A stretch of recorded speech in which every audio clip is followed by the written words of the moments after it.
Hi YouTube, it's Lisa Cantalupo from Lisa Cantalupo Leather Art. And I'm in the shop today doing another one of my impromptu videos because of a YouTuber who asked a simple question on one of my videos, which is how to trim a rivet post that's too long.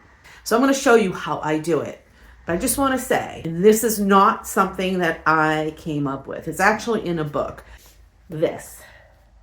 If you're new to leatherworking, get this book. In it has every single tool you could think of that you might need, how to use them, and little tips and tricks of the trade. I got a Tandy leather, I don't know. In this book, it shows how they recommend cutting down a rivet post. I don't do it like that, but this is how I do it. The tools that I like to have on hand: a mallet, a file, a hole punch, some needle nose pliers, round nose pliers, and cutting pliers, and your rivets. I grabbed a few different size rivets.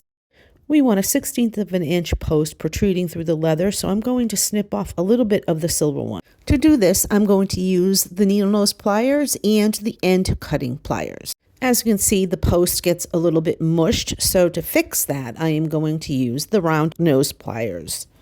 But first, I open it up a little bit with the needle nose pliers, then insert the round nose pliers into the center of the rivet post.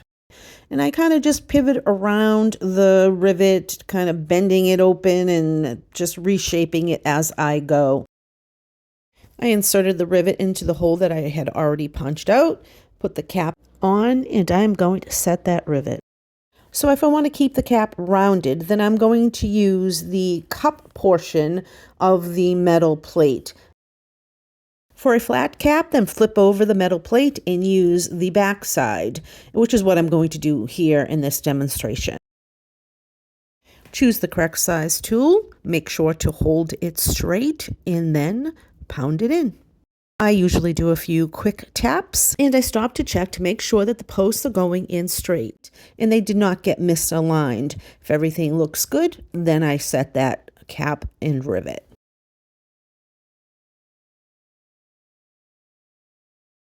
And now that's it. We're done. And everything looks really good. The post didn't shift. Everything looks aligned. It takes a little extra doing, but in my opinion, it's really worth the effort.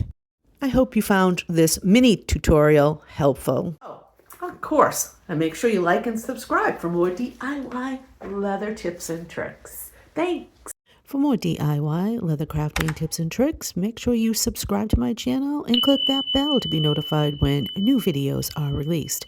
Thanks, and I'll see you next time.